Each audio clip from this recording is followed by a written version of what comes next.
O seu protagonista é Jaime, el ten 58 anos e leva pois 5 convivindo cun corazón que non é seu. Un trasplante que lle cambiou a vida a Diego, pero que a vez tamén lle condiciona, non?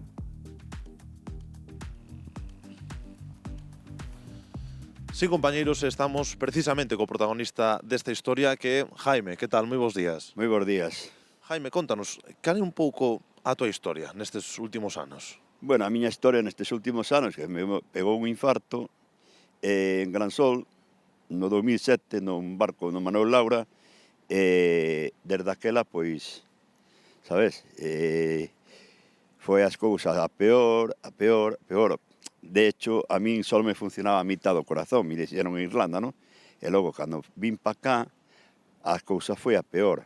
Foi a peor. Aparte, tuve 4 infartos máis, implantaron un DAI, un desfibrilador, tuve unha tormenta rítmica tamén, e logo foi cando decidiron, depois, dali un tempo, tuve un encharcamento de pulmóns, e foi cando decidiron trasplantarme. Leváronme pa Coruña e decidiron trasplantarme, puxeronme lista de espera.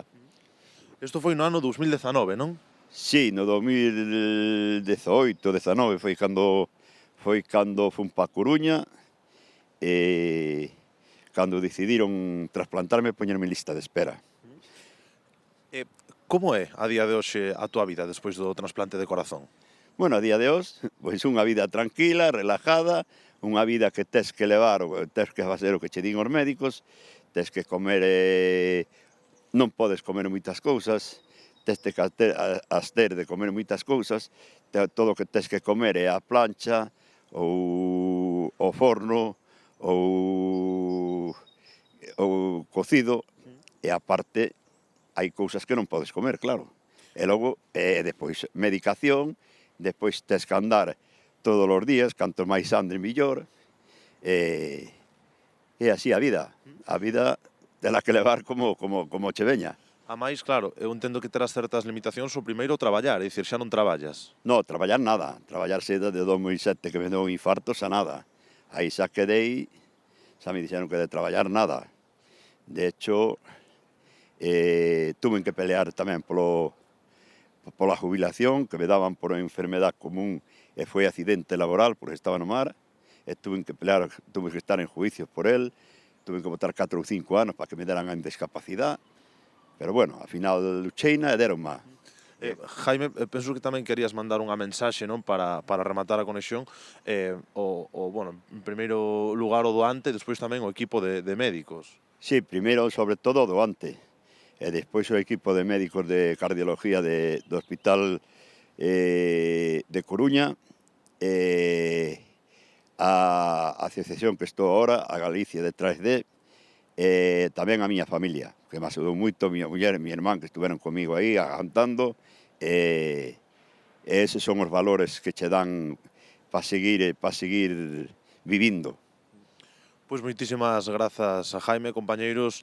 Aquí un testemunho dunha persoa trasplantada que, coas súas limitacións, a día de hoxe, goza de saúde e pode facer vida normal.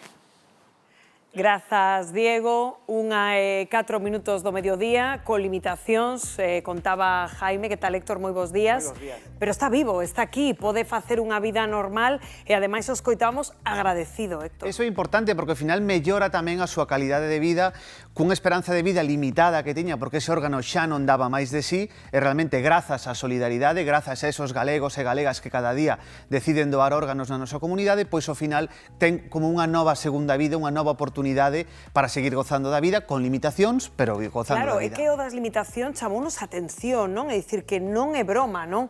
Ao final, a vida dunha persoa cun trasplante está ben, pero doada tampouco é, non? Claro, dende logo, pois, sí é certo que mellora porque tiña unha calidade de vida moito peor antes do trasplante, pero agora sí que mellora en calidade de vida, pero ten certas limitacións, tens lóxicamente que seguir unha dieta, seguir coidándose, de pouco serve que che ponga un órgano novo se logo non te coidas, non tens que seguir coidándote, sobre todo tomar medicación pois para evitar o rechazo, para unha serie de cousas que hai que seguir tomando, pero como decimos, segue aquí e pode facer cousas como camiñar que antes non podía porque se fatigaba moito máis. Claro, pois se che parece, Héctor, como é un tema que sempre esperta moitas dúbidas, non? Sobre como se fai médicamente, non? Este proceso. Pois imos a comezar repasando, por exemplo, como se produce na práctica, non?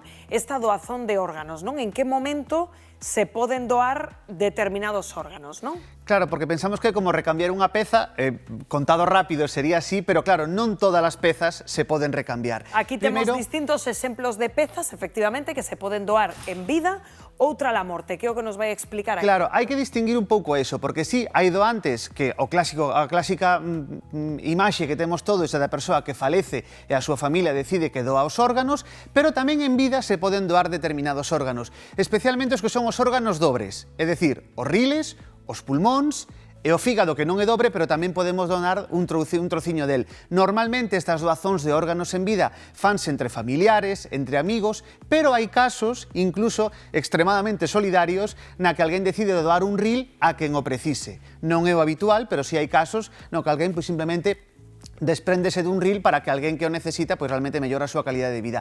E logo temos o caso de pacientes falecidos que deciden doar órganos e temos aquí na mesa todos os órganos que se poden doar. E cales serían, Héctor? Pois temos o corazón, temos o estómago, temos o fígado, temos o intestino, os pulmóns tamén, temos tamén o páncreas e temos o ril, un ril pequeniño, pero aí tamén o temos, porque digamos que os órganos que temos no grafismo que se doan tras a morte, súmanselles tamén os que se doan en vida. En vida só podemos doar un ril ou un pulmón, pero despois da morte podemos doar os dous pulmóns ou os dos riles. Entendo, Héctor, que estas cirurxías, non, para obter estes órganos teñen que ser bastante complexas, non? Facerse nun tempo concreto. Claro, porque dende que a persoa, digamos, que está clínicamente morta, que perdeu a vida, que xa non hai vida cerebral, non hai ningún tipo de actividade cerebral, se a familia decide doar, hai que manter ese corpo, non con vida de xeito artificial durante unhas horas para manter,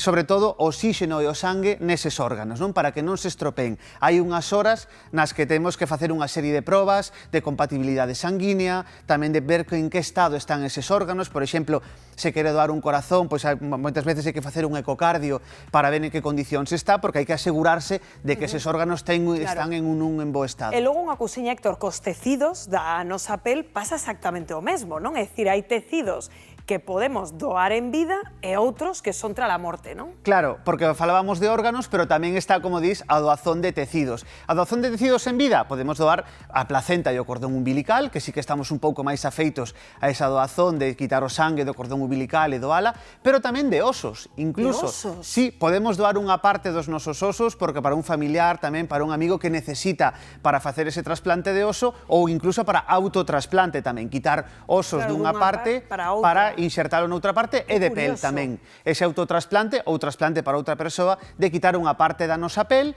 para, por exemplo, rexenerar outra que se queimou e sí que se pode facer en vida. E de osos tamén. Hai osos que, por exemplo, temos a tibia, que é moi importante, pero o peroné non ten tanta importancia e poderían quitarnos o peroné ou un trozo del e non ocorrería nada. E logo, tras a morte, aquí xa intentamos aproveitar prácticamente todos os tecidos que se poida. Vemos os vasos sanguíneos, que ás veces veñen moi ben para logo facer un bypass. Vemos tamén as válvulas cardíacas, que as temos por aquí. Por exemplo, o corazón enteiro non serve, podemos quitar as válvulas cardíacas que están aquí dentro, para facer un trasplante, para que non sempre que se implante unha válvula cardíaca ten por que ser unha válvula mecánica artificial. Logo tamén as córneas, importantísimas. As córneas poden tamén devolverlle a visión a unha persoa que a perdeu, e con esas córneas que se quitan e se implantan a unha persoa para que poida volver a ter a vista. E logo tendóns tamén, tendóns que poden realmente servir para outra persoa que ten que facer ese inxerto. E, como diga, aproveitamos todo o que se pode unha vez que a persoa, que os familiares deciden que esa persoa vai doar, pois tratamos de recuperar e salvar e mellorar todas as vidas posibles. Pois hai bastantes preguntiñas de WhatsApp sobre este asunto. Xa dixemos que aquí, a verdade, temos bastantes doantes. Imos a ver que preguntas nos trasladades. Para Héctor, todos os trasplantes sustitúen o órgano danado?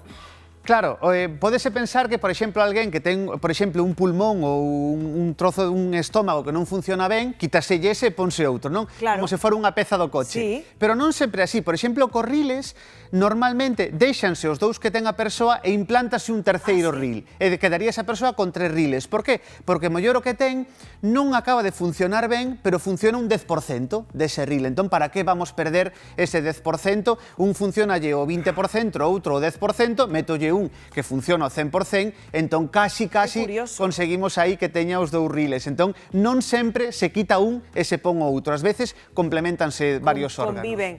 Imos con máis preguntas, Héctor, a ver que nos plantean. Se teño carné de doante, xa podo doar?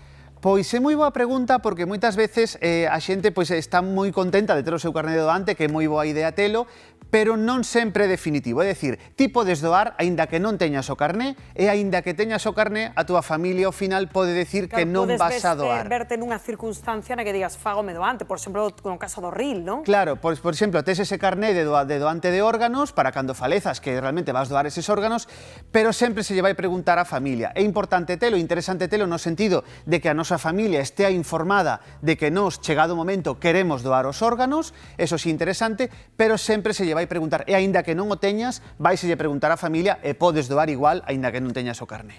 Pois importante sabelo. Imos con máis dúbidas para ti, Héctor. Páganme o enterro se do os órganos cando morra? Isto é unha lenda urbana moi frecuente. En serio? Sí, moi frecuente, moi habitual, que moita xente pensa que se a persoa que falece doa os órganos, que lle van pagar o enterro ou lle van pagar algunha parte do enterro ou que lle vai sair máis económico. Non é certo. Non. A doazón é algo, un acto totalmente altruísta, non se vai recibir nin cartos, nin ningún beneficio, como pode ser en ese caso, pois que che paguen o enterro. Non van pagar enterro. É certo que é algo que vai salvar moitas vidas e que vai haber moitos galegos e galegas agradecidos por eses órganos que reciben, pero realmente non vai haber unha contraprestación económica, nin van pagar Os gastos funerarios van por outro lado. Imos coa última pregunta para Héctor Castiñeira sobre este interesante tema dos trasplantes. Se do un órgano pero a persoa que o recibe falece, vólvese a doar? Pois é unha pregunta interesante porque si é certo que os órganos poden ter moitas vidas, non é algo que se adoite facer, pero si, por exemplo, hai casos de algún ril que chegou a valer para 3 persoas. En serio? Sí, claro, realmente trasplantase ese órgano a esa persoa, pois, por exemplo, un accidente, ten un accidente de tráfico, falece repentinamente, e ese ril está en bo estado aínda, porque a muller leva 2 anos trasplantado. Entón, podería trasplantarse a outro? Pois si hai estudos de determinados órganos que serviron ata para 3 vidas, non é algo que se faga habitualmente, pero sí un pouco unha liña de investigación que está aí aberta para aproveitar todavía máis eses órganos e que mentras non podemos aproveitar, por exemplo, veíamos outro día ese estudo que algún órgano de algún animal podería valer para doar, pero mentras necesitemos órganos de persoas, pois é un pouco exprimilos o máximo posible. Pois moitísimas grazas, como sempre, Héctor, por aprender sempre tanto contigo. 1:13 do mediodía. Bueno, imos cun asunto que